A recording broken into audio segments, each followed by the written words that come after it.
शरीर देशको सीमाले बन्छ जनता आत्मा हुन्। शरीर देशको सीमाले बन्छ जनता आत्मा। भारतले बङ्गलादेशसँग काँडेतार लगाएको छ। त्यो काँडेतार केवल राहदानी र प्रवेशाज्ञाको काँडेतार होइन, साँच्चीकै काँडेतार लगाएको छ। पाकिस्तानसँग काँडेतार लगाएको छ। दोस्रो विश्वयुद्धपछि हामीले हेर्यौँ भने राष्ट्रहरूले आफ्ना सिमानाको सुरक्षाको लागि काँडेतार लगाउने, पर्खाल लगाउने व्यापक अभियान नै चलाएको देखिन्छ। जसको सीमा सुरक्षा हुँदैन त्यो देशभित्रका नागरिकले म यो देशमा ढुक्कसँग बस्छु भन्ने उनीहरूमा त्यो सुरक्षाको भावना हुँदैन।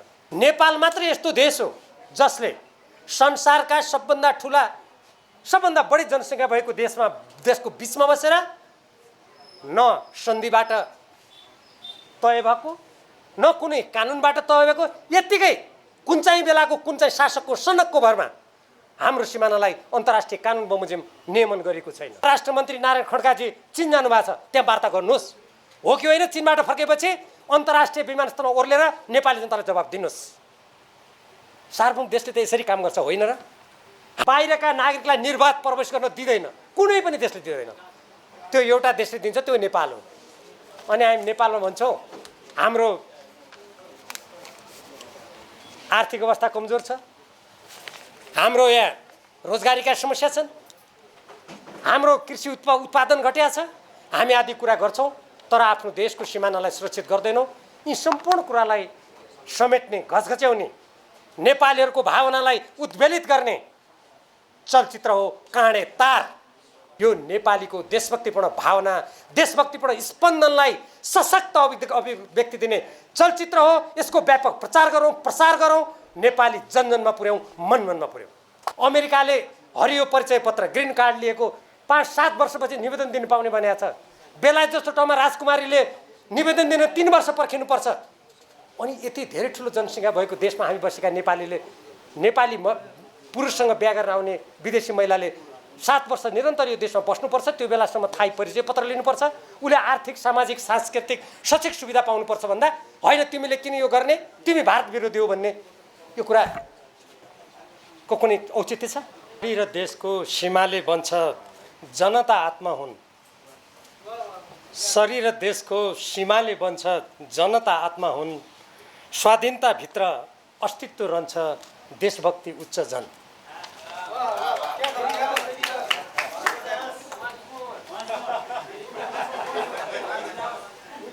मञ्चमा रहनुभएका नेपाल कम्युनिस्ट पार्टी एकीकृत समाजवादीका उपमहासचिव तथा प्रवक्ता जगन्नाथ खतिवडाजी, नेपाली काङ्ग्रेसका केन्द्रीय सदस्य तथा सांसद रामहरि खतिवडाजी, यो काँडेतार चलचित्रका नायक 10 गजा, भीमदत्त पन्त, आवाज, क्रान्ति चलचित्रका नायक, निर्माता र 2 दर्जन चलचित्रमा नायकको भूमिका निर्वाह गरेर नेपालीहरूको देशभक्तिको आवाजलाई सशक्त रूपमा चलचित्रको माध्यमबाट, साहित्यको माध्यमबाट प्रस्तुत गर्ने नवल खड्काजी र यस काँडेतार चलचित्रका निर्माता, नायिका समेत, गायिका समेत सत्यकला राई र यसका अरू निर्माता साथीहरू र पत्रकार साथीहरू, सर्वप्रथम आज काँडेतार चलचित्रको सन्दर्भमा हामीले हाम्रो देशको स्वाधीनता, स्वतन्त्रता, अखण्डता, हाम्रो स्वाभिमानको रक्षाको लागि यसरी कार्यक्रम आयोजना गरेको पाउँदा मलाई धेरै खुसी लागेको छ। झट्ट सुन्दा यो काँडेतार सिमानामा केवल हाम्रो फलामको काँडेतार लगाउने कुरा जस्तो मात्रै बुझिन्छ। म त्यसलाई त्यसरी बुझ्दिनँ। यो देशको सुरक्षाको अभिव्यक्ति हो।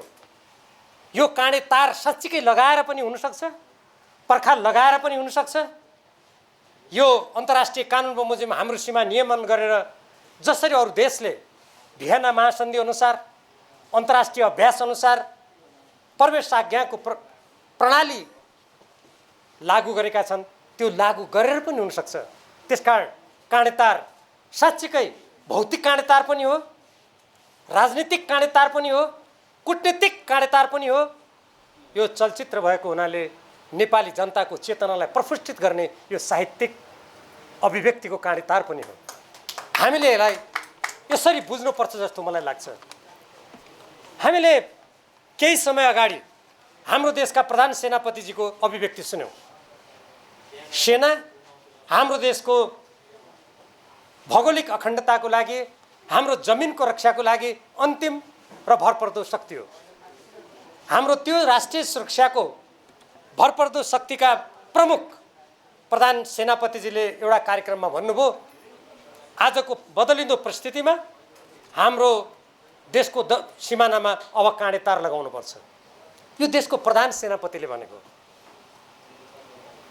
सायद उहाँले पनि त्यो भन्नुको अर्थ अब हाम्रो सिमानाले ठुलो सुरक्षा खोजिरहेको छ भन्ने उहाँको अभिव्यक्ति हुनुपर्छ जस्तो मलाई लाग्छ।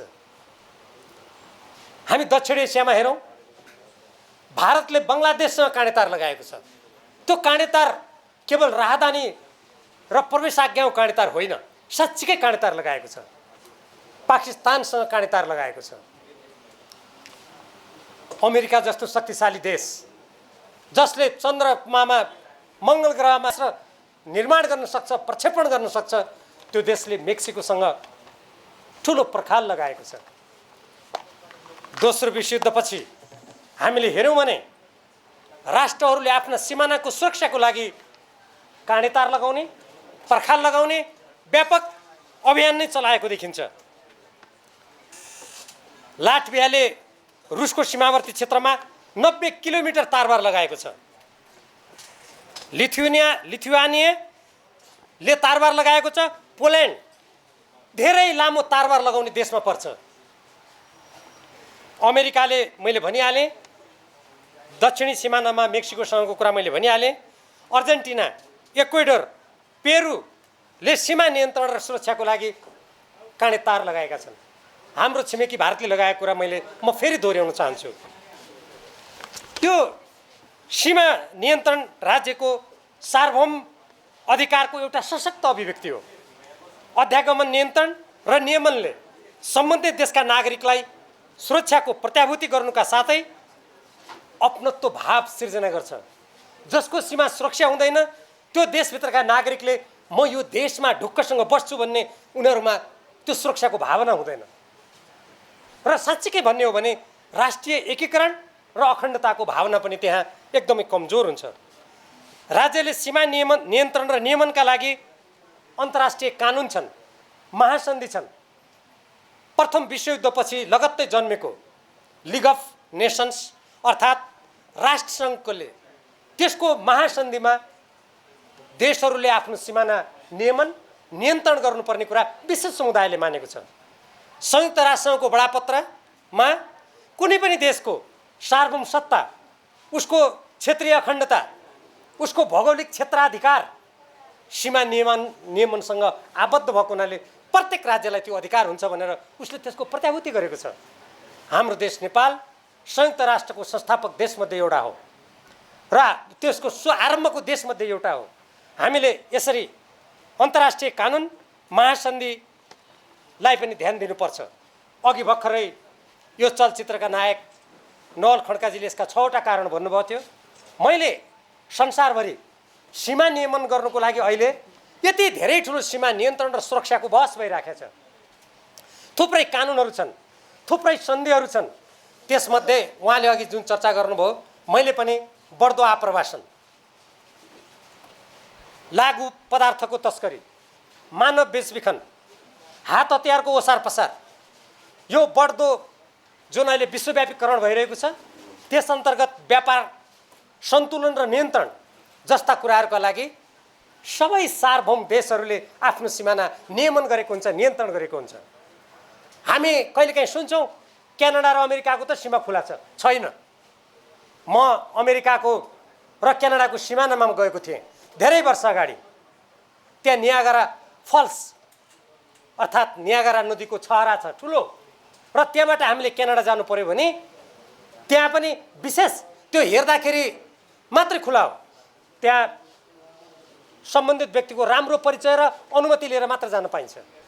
नेपाल मात्र यस्तो देश हो जसले संसारका सबभन्दा ठुला सबभन्दा बढी जनसङ्ख्या भएको देशको बिचमा बसेर न सन्धिबाट तय भएको न कुनै कानुनबाट तय भएको यत्तिकै कुन चाहिँ बेलाको कुन चाहिँ शासकको सनकको भरमा हाम्रो सिमानालाई अन्तर्राष्ट्रिय कानुन बमोजिम नियमन गरेको छैन। हामीले यो नियमन गर्ने कुरा कुनै भारतको प्रति द्वेष राखेको या कुनै देशको प्रतिको विरोध होइन यो। जसरी भारतले आफ्नो बङ्गलादेशसँग आफ्नो सिमानाको सुरक्षालाई काँडेतारसम्म लगाएको छ, हामी नेपालीहरूले अन्तर्राष्ट्रिय कानुन अनुसार संयुक्त राष्ट्रसङ्घको बडापत्र अनुसार भारतसँग सुमधुर सम्बन्ध कायम होस्। सिमानामा आज हाम्रा 10 गजा मिचेका छन्। आज हाम्रो लिम्पिया धुरा लिपुले कालापानी अतिक्रमणमा परेको छ, हाम्रो सुस्ता अतिक्रमणमा परेको छ, सन्दकपुर अतिक्रमणमा परेको छ, माने भन्ज्याङ अतिक्रमणमा परेको छ, पशुपति नगर हाम्रो अतिक्रमणमा परेको छ। यसरी भूगोलविदहरूले के भनेका छन् भने 77 भन्दा बढी ठाउँमा हाम्रो सिमानामा अतिक्रमण भएको छ। यस्तो स्थितिमा यदि हामीले समयमै हाम्रो सीमा नियमन नगर्ने 1950 को सन्धिमा भएका असमान दफाहरूलाई मनमोहन अधिकारीको भारत भ्रमणको बेलामा तत्कालीन भारतीय प्रधानमन्त्री पीवी नरसिंह रावले स्वीकार गर्नुभएको थियो। यो सन्धिका कतिपय प्रावधानहरूलाई हामीले समयानुकाल बनाउनुपर्छ, परिवर्तन गर्नुपर्छ भनेर उहाँले स्वीकार गर्नुभएको थियो। तर मलाई आश्चर्य लाग्छ 2051-52 को नेकपा एमालेको अल्पमतको सरकारले त्यो कुरा राख्न सक्यो भने आज बहुमतका सरकारहरू, शक्तिशाली सरकारहरू, यति धेरै पार्टीका संयुक्त सरकारहरू किन त्यसमा बोल्दैनन्? किन आफ्नो सिमानाको रक्षाको कुरामा उहाँहरू संवेदनशील हुनुहुन्न? कालापानीमा विदेशी फौज आएर हाम्रो मातृभूमिको छातीमाथि बुलडोजर चलाउँदा उहाँहरूलाई किन दुख्दैन? यो प्रश्न प्रत्येक देशभक्त नेपालीले राजनीतिक दललाई सोध्छ, राजनीतिक दलका नेताहरूलाई सोध्छ। ती नेता र दलहरूले यसको जवाब दिनैपर्छ। हाम्रो आज जुन काँडेतारको प्रसङ्ग आएको छ, मलाई लाग्छ यही सन्दर्भमा यो काँडेतारको कुरा आएको छ। हेर्नुहोस्, इतिहास हेर्ने हो भने पनि सन् 1648 मा जुन वेस्टफालियाको सन्धि भयो, त्यो बेलादेखि नै राज्यले आफ्नो सीमा नियमन गर्ने, नियन्त्रण गर्ने कुरा त्यो राज्यको सार्वभौम अधिकारको अभिव्यक्ति हो भन्ने कुरा सभ्य अन्तर्राष्ट्रिय समुदायले मानेको छ। अनि हामीले भारतसँगको सीमा नियमन गर्न किन नपाउने?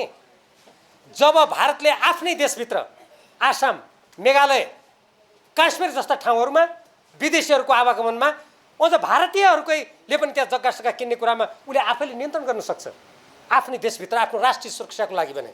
यो उदाहरण दिएको मैले, कुनै उयो भारतको आन्तरिक मामला हो, मेरो भन्नु केही छैन, त्यो उसको देशको मामला हो, तर मैले उदाहरण दिएको। अनि हामीले दुई देशको बिचमा अन्तर्राष्ट्रिय कानुन अनुसार किन गर्न नपाउने? के कारण? कोही मान्छे भन्छन् यो रोटी बेटीको सम्बन्ध हो। यदि रोटी बेटीको सम्बन्धको कुरा गर्ने हो भने आज 50 लाखभन्दा बढी नेपालीहरू विदेशमा छन्। सबै देशसँग हाम्रो रोटीको सम्बन्ध रहेछ नि त। रोटी भने पैसा होइन, त्यहाँबाट पैसा कमाएर ल्याएर खाने, त्यही त भने होला रोटी भने। अनि त्यसो भए त युरोपसँग पनि रोटी बेटी, अमेरिकासँग पनि रोटी बेटी, मलेसियासँग पनि रोटी बेटी, सबभन्दा बढ्ता खाडी मुलुकसँग रोटी बेटी, त्यहाँ पनि सिमाना भिसा नलिउँ त कसैसँग।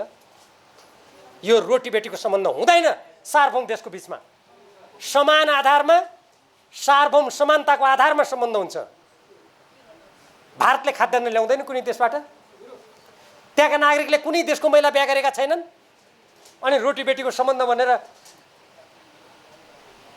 हाम्रो सिमानालाई खुला राख्ने काम कदापि हुन सक्दैन। यद्यपि भारतसँग हामी सुमधुर सम्बन्ध चाहन्छौँ, तर्कको आधारमा, समानताको आधारमा।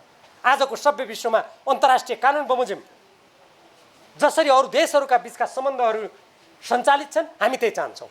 यो भन्दाखेरि कुनै अमुक देशको विरोध कसरी हुन्छ? चीनसँग पनि हामी त्यही चाहन्छौँ। चीनले केही समयमा कहाँ सिमानामा के भयो भन्ने कुरा आयो, मैले भनेको थिएँ यदि त्यो हो भने प्रधानमन्त्री शेरबहादुर देउबाजी हुनुहुन्छ, परराष्ट्र मन्त्री उहाँकै पार्टीको हुनुहुन्छ, चीनसँग वार्ता गर्नुहोस्। यदि हाम्रो भूभाग कहीँ पनि त्यस्तो भएको छ भने फलानु एउटा देशले हाम्रो देशको अतिक्रमण गर्दा हामी हुँदैन भन्ने, अर्काले गरे भने हुन्छ भन्ने, यो होइन हामी देशभक्त नेपालीको। तर त्यो हो कि होइन भन्ने कुरा त जब सरकारै आफैले चलाएको छ भने तल कार्यकर्ताले किन उफार्नु पर्यो गरेर वार्ता गरे भइगयो नि। म अहिले भन्न चाहन्छु, परराष्ट्र मन्त्री नारायण खड्काजी चीन जानुभएको छ, त्यहाँ वार्ता गर्नुहोस्। हो कि होइन चीनबाट फर्केपछि अन्तर्राष्ट्रिय विमानस्थलमा ओर्लेर नेपाली जनतालाई जवाब दिनुहोस्। सार्वभौम देशले त यसरी काम गर्छ होइन र? हामीले भनेको त्यही हो नि। त्यसैले अब अर्को कुरा यसमा यो सीमा निर्धारण गर्ने, त्यसलाई भौतिक रूपमा प्रष्ट गर्ने कुरा संयुक्त राष्ट्र सङ्घ, अन्तर्राष्ट्रिय कानुन, अन्तर्राष्ट्रिय अदालत र अन्तर्राष्ट्रिय समुदायले मानेको कुरा हो। अनि नेपाल र भारतको बिचमा सीमा नियमन गर्नुभन्दा किन नमान्ने? अन्तर्राष्ट्रिय कानुनले मान्छ, अन्तर्राष्ट्रिय अदालतले मान्छ, अन्तर्राष्ट्रिय समुदायले मान्छ, अनि हामी हाम्रै देशमा ए नगरौँ नगरौँ गर्नु खोजेका के? नगरौँ नगरौँ भनेर हो सीमानाहरू सुरक्षित भयो त एउटा कुरा। एउटा कलाकारले गीत गाएको छ, कति राम्रो गीत गाएको छ, भारतमा नै जन्मिने छन् अब आउने पुस्ता। हामीले गीत सुन्छौँ नि।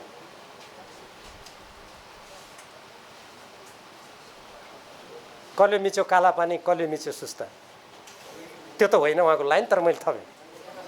त्यसकारण यो कुराप्रति संवेदनशील हुनु पर्दैन एउटा देशले। आज हेर्नुहोस् त, संसारका देशहरू आफ्नो 1 इन्च भूमिको लागि कस्ता कस्ता कामहरू गरिरहेछन्। त्यसैले गर्दा यो हामीले अत्यन्त संवेदनशील विषय हो।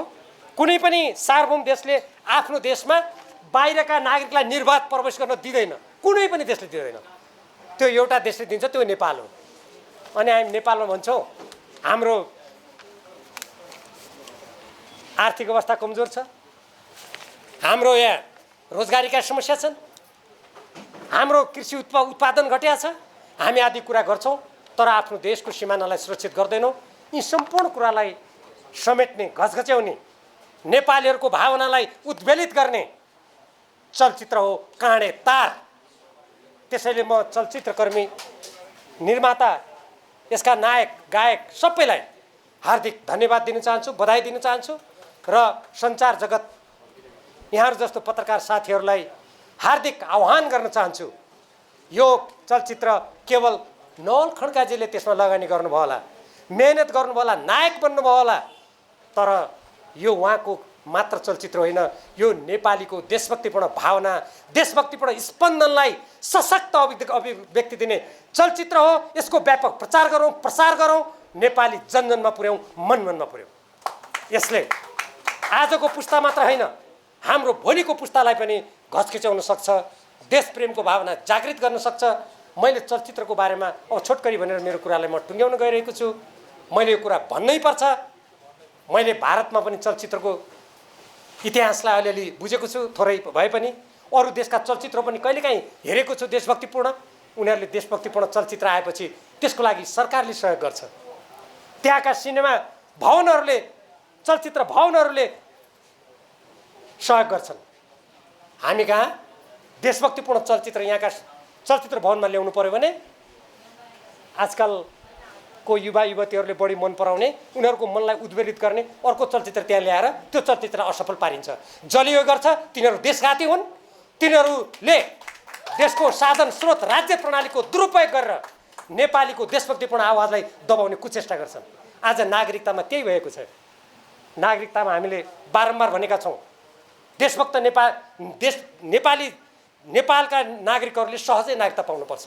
तर जसरी आज मालदिप्सले 12 वर्ष बाहिरबाट बिहा गरेर आउनेको लागि 12 वर्ष भनेको छ, भारतले 7 वर्ष भनेको छ, बङ्गलादेशले 3 वर्ष भनेको छ, भुटानले बच्चा जन्मेपछि भनेको छ, अमेरिकाले हरियो परिचय पत्र ग्रिन कार्ड लिएको 5-7 वर्षपछि निवेदन दिनु पाउने भनेको छ, बेलायत जस्तो ठाउँमा राजकुमारीले निवेदन दिन 3 वर्ष पर्खिनुपर्छ।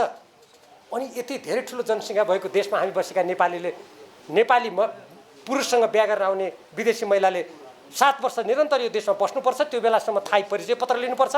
उसले आर्थिक, सामाजिक, सांस्कृतिक, शैक्षिक सुविधा पाउनुपर्छ भन्दा होइन तिमीले किन यो गर्ने, तिमी भारत विरोधी हो भन्ने यो कुराको कुनै औचित्य छ? कुनै मान्छेले भन्छन् अनुहार कालो भएर त्यो नागरिकता रोक्न खोजेको हो, अनुहारको आधारमा यो नागरिकता रोक्न खोजेको भन्नेहरू यो देशलाई विखण्डन गर्ने विभाजनवादी तत्त्व हुन्।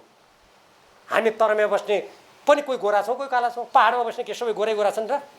कर्णाली प्रदेशमा जानुहोस् त, त्यहाँको त्यो सुक्खा हावाले गर्दा मान्छेको सबै अनुहारै कालो भएको हुन्छ। यहीँ काठमाडौँमा काला गोरा छन्।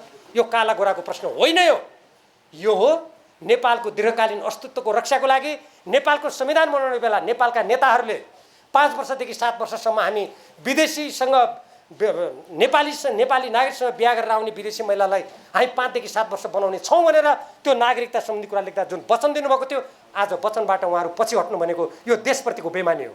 हाम्रो आवाज त्यहाँ हो। हामीले त्यसकारण नागरिकताको कुरा उठाएका हौँ।